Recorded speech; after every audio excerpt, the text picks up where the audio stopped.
അസ്സലാമു അലൈക്കും വറഹ്മത്തുള്ളാഹി. പ്രിയമുള്ള സഹോദരന്മാരെ, അതുപോലെ ഉമ്മപ്പെങ്ങന്മാരെ, ഇവിടെ ഖബർ സിയാറത്തിൻ്റെ പേരിൽ സുന്നത്ത് ജമാഅത്തിൻ്റെ പേരിൽ സുന്നത്തുകളെയും ഫർളുകളെയും എല്ലാം വ്യവസായമാക്കി അതിൻ്റെ പേരിൽ തന്നെ ജീവിതം മാത്രമല്ല ഇവരുടെ എല്ലാ ജീവിക്കുന്ന നല്ല രീതിയിലുള്ള ജീവിതം, അതുപോലെയുള്ള ഇവരുടെ അന്തസ്സിനും അഭിമാനത്തിനും കോട്ടം തട്ടാത്ത രീതിയിൽ വല്ലാത്ത ഒരു അവസ്ഥയുടെ ജീവിതം. നല്ല വണ്ടി വേണം, കാർ വേണം, വീട് വേണം, എല്ലാം ദീനിൻ്റെ പേരിലാണ്. ദീനിൻ്റെ പേരിൽ എന്നല്ല, ജനങ്ങളെ ഏത് പാടില്ല, ഏത് ചെയ്യണം, ഏത് ചെയ്യാൻ പാടില്ല എന്നുള്ള ഒരു വ്യത്യാസവുമില്ലാതെ, അത്തരം കാര്യങ്ങളിൽ സംസാരിക്കാതെ അതിനെ തന്നെ പ്രോത്സാഹിപ്പിച്ച് അതിനെ ചെയ്യാൻ അവരെ പ്രേരിപ്പിക്കുകയും അവരെ കൂട്ടിക്കൊണ്ടുപോയി അത് ചെയ്യിപ്പിക്കുകയും ചെയ്യുന്ന ഒരുപാട് 50% പണ്ഡിതന്മാർ, പണ്ഡിത വേഷധാരികൾ ഹറാമായ കാര്യങ്ങളെ പ്രോത്സാഹിപ്പിക്കുന്നു ഖബർ സിയാറത്തിൻ്റെ പേരിൽ.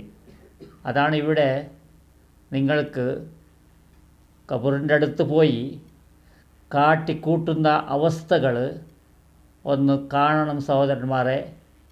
ഇൻഷാ അല്ലാഹ് പിന്നെ സംസാരിക്കാം, കണ്ടോളൂ.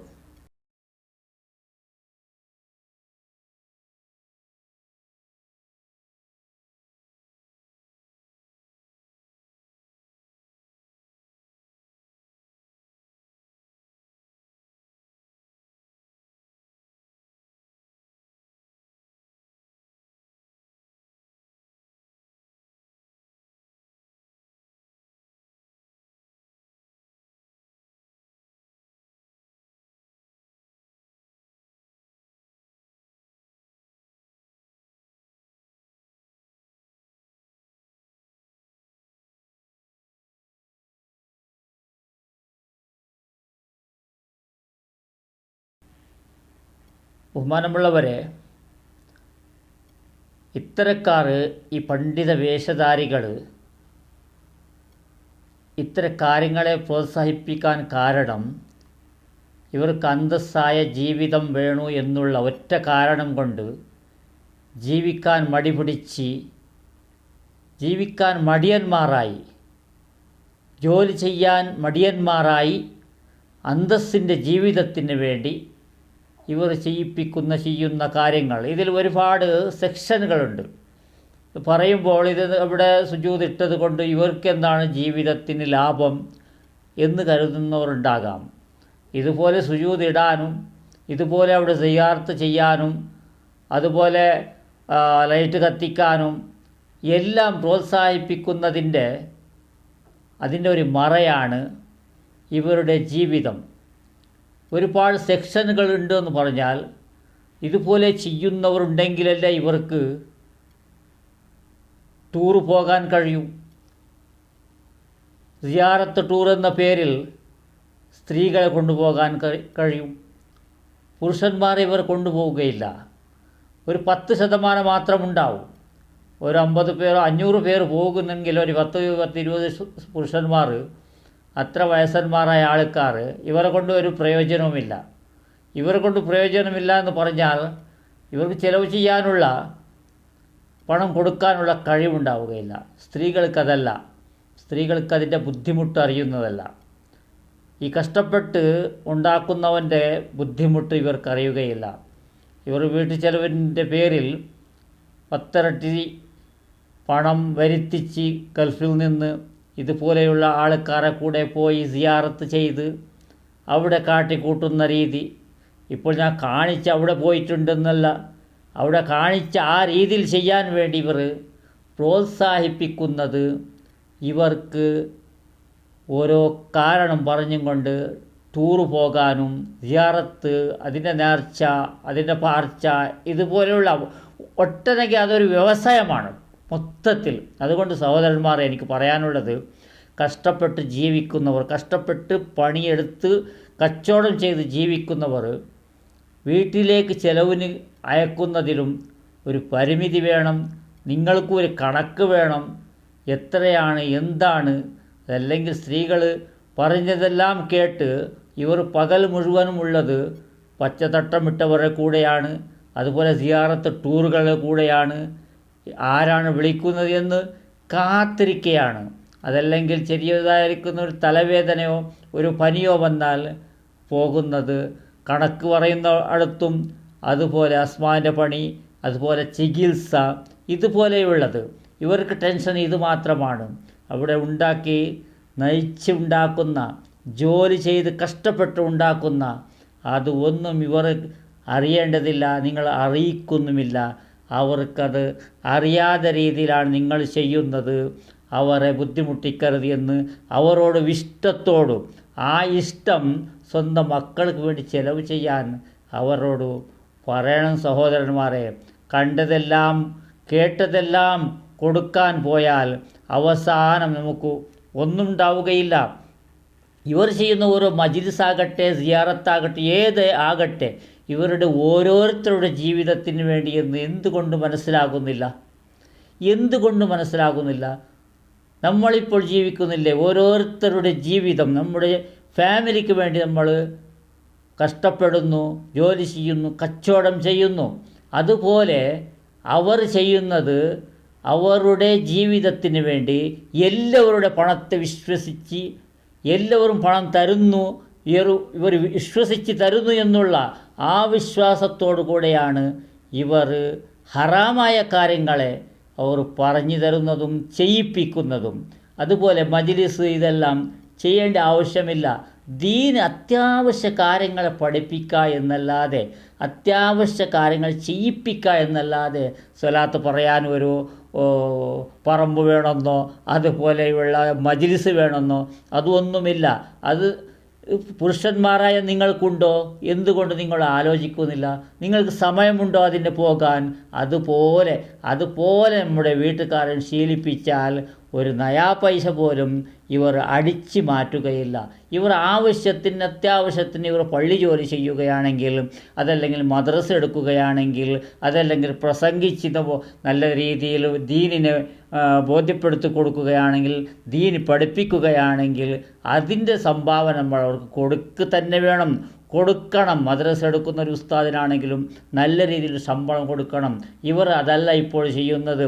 50% ഇതുപോലെയുള്ള വേഷധാരികൾ, പണ്ഡിതന്മാരെന്ന് പറയുന്ന ഇവർ ചെയ്യുന്നത് ഇവരുടെ സ്കെച്ച് തന്നെ പണമുണ്ടാക്കൽ ഒന്ന് മാത്രമാണ്. നിങ്ങൾ നല്ല പോലെ ചിന്തിക്ക്.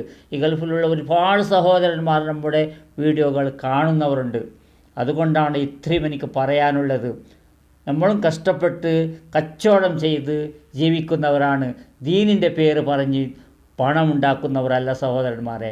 അതുപോലെ ഇവരും എന്തെങ്കിലും ഒരു ബിസിനസ് തുടങ്ങണം, അതല്ലെങ്കിൽ പള്ളി ജോലി ചെയ്യണം, മദ്രസ എടുക്കണം. സ്വന്തം വീട്ടിൻ്റെ അകത്തിരുന്നും കൊണ്ട് ഇത് മജ്‌ലിസ് ചെയ്യുകയോ, അതല്ലെങ്കിൽ സ്വലാത്ത് മജ്‌ലിസോ, അതല്ലെങ്കിൽ ടൂറ് പോകാൻ അവരെ സ്ത്രീകളെ ഉണർത്തി നിങ്ങൾ വരണം, അവിടെ ദുആ ചെയ്യാനുണ്ട്, അത് ഫലം കിട്ടുന്നു, ഇതുപോലെയുള്ള ഒരുപാട് കാര്യങ്ങൾ ചെയ്യിപ്പിക്കാൻ ഇവർ പ്രേരിപ്പിച്ച്, അതുകൊണ്ട് അവർ ശാഠ്യം പിടിക്കുന്നു. നിങ്ങളോട് പണം അയക്കാൻ വേണ്ടി ശാഠ്യം പിടിക്കുന്നു. നിങ്ങൾ അയക്കുന്നു, നിങ്ങൾക്ക് നിർവാഹമില്ല, നിങ്ങൾക്കതിൽ കൺട്രോൾ ചെയ്യാൻ സമയമില്ല. അതുകൊണ്ടാണ് ഇത്. നിങ്ങൾ അല്പം ചിന്തിച്ചാൽ നിങ്ങൾ കൺട്രോളും ചെയ്യാം. എല്ലാ രീതിയിലും നല്ല രീതിയിൽ നിങ്ങൾക്ക് ചെയ്യാൻ കഴിയും. ഇത്ര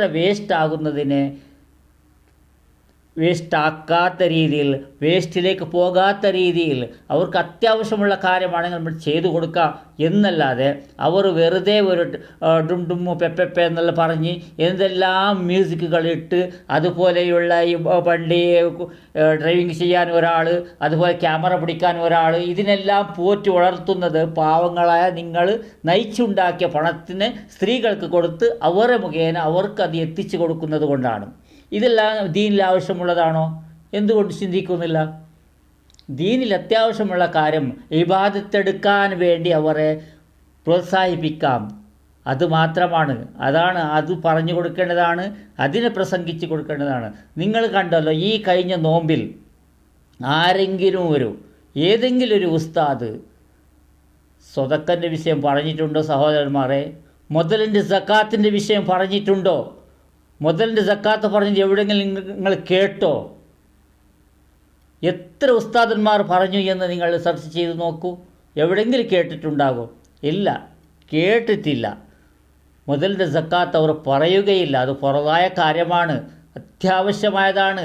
അതിനെ അവർ പ്രോത്സാഹിപ്പിച്ചാൽ പണക്കാർ പാവങ്ങൾക്ക് കൊടുക്കുന്നത് കൊണ്ട്, മുതലിൻ്റെ സക്കാത്ത് അതിൻ്റെ 2.5% പാവങ്ങൾക്ക് കൊടുക്കുന്നത് കൊണ്ട് എല്ലാ സമസ്യകളും എല്ലാ ബുദ്ധിമുട്ടുകളും നീങ്ങുന്നതാണ്. എല്ലാവരും ബലിഷ്ഠരാകുന്നതാണ്. പണമില്ലാത്തവർ, കഷ്ടപ്പെടുന്നവർ. എന്തുകൊണ്ട് ചിന്തിക്കുന്നില്ല നിങ്ങൾ? ബഹുമാനമുള്ളവരെ, അവസാനം നമ്മുടെ ഹുസൈൻ സലഫിയുടെ ഒരു പ്രഭാഷണം കേൾക്കാം. പറഞ്ഞുകൊണ്ട് പോയാൽ വളരെ നീണ്ടുപോകുന്നതാണ്. എല്ലാവർക്കും ഷെയർ ചെയ്യുക. എൻ്റെ സഹോദരന്മാരെ, നല്ല രീതിയിൽ മക്കളെ വളർത്താൻ, മക്കളുടെ ഒരു ശ്രദ്ധ, ആ സ്ത്രീകൾക്ക് നിങ്ങളുടെ ഭാര്യന്മാർ ആ ശ്രദ്ധയോടെ വളർത്താൻ നിങ്ങൾ എല്ലാ സമയത്തും ഫോണിൽ ബന്ധപ്പെട്ടുകൊണ്ട് പറഞ്ഞുകൊണ്ടിരിക്കുക. ഇതുപോലെയുള്ള അനാവശ്യ കാര്യങ്ങളിലേക്ക് ഒരുപാട് ഞാൻ പറയേണ്ട ആവശ്യമില്ല. ആവശ്യമേത് ഇത്ര നിങ്ങൾ 2 പാർട്ട് ചെയ്ത് അനാവശ്യത്തെ ദൂരീകരിക്കാൻ വേണ്ടി ഭാര്യമാർക്ക് എല്ലാ സമയത്തും പറഞ്ഞു കൊടുക്കുക. അവർക്ക് നല്ല രീതിയിൽ പറഞ്ഞു കൊടുത്തോളൂ. നല്ല രീതിയിൽ പറഞ്ഞു കൊടുത്ത് ചെയ്യുക. ഇതിനൊരു പ്രാവശ്യം ഇതിൻ്റെ കാര്യം സംസാരിക്കാൻ വളരെ നീണ്ടുപോകുന്നു. ഇൻഷാ അല്ലാഹ് അവസാനം ഹുസൈൻ സലഫിയുടെ ഒരു പ്രഭാഷണം കേൾക്കുക. ഇൻഷാ അല്ലാഹ്. അസ്സലാമു അലൈക്കും വറഹ്മത്തുള്ളാഹി. കൊണ്ടുവന്ന് മൂടുന്നു, പെയിന്റ് അടിക്കുന്നു, മാർബിൾ പതിക്കുന്നു. വമ്പിച്ച പണക്കാരന്റെ വീട്ടിലെ പെണ്ണിന്റെ മോളുടെ മടിയറയേക്കാൾ ഖബർ അലങ്കരിക്കുന്നു. വൈദ്യുത ബൾബുകളാൽ അലങ്കരിക്കുന്നു, പൂമാലകൾ ചാർത്തുന്നു, എണ്ണയൊഴിക്കുന്നു, അതിന്മേൽ ഖബറിന്മേൽ പോയി മുത്തുന്നു, സുജൂദിന്റെ കോലത്തിൽ കിടക്കുന്നു. വട്ടമിട്ടിങ്ങനെ നടന്നിട്ട് തവാഫ് എന്ന് പറയൂല, പക്ഷേ വട്ടത്തിൽ നടന്നിട്ട് ഇങ്ങനെ യാസീനോതുന്നു. ഇതൊക്കെ ഇസ്ലാം പഠിപ്പിച്ച സിയാറത്താണോ?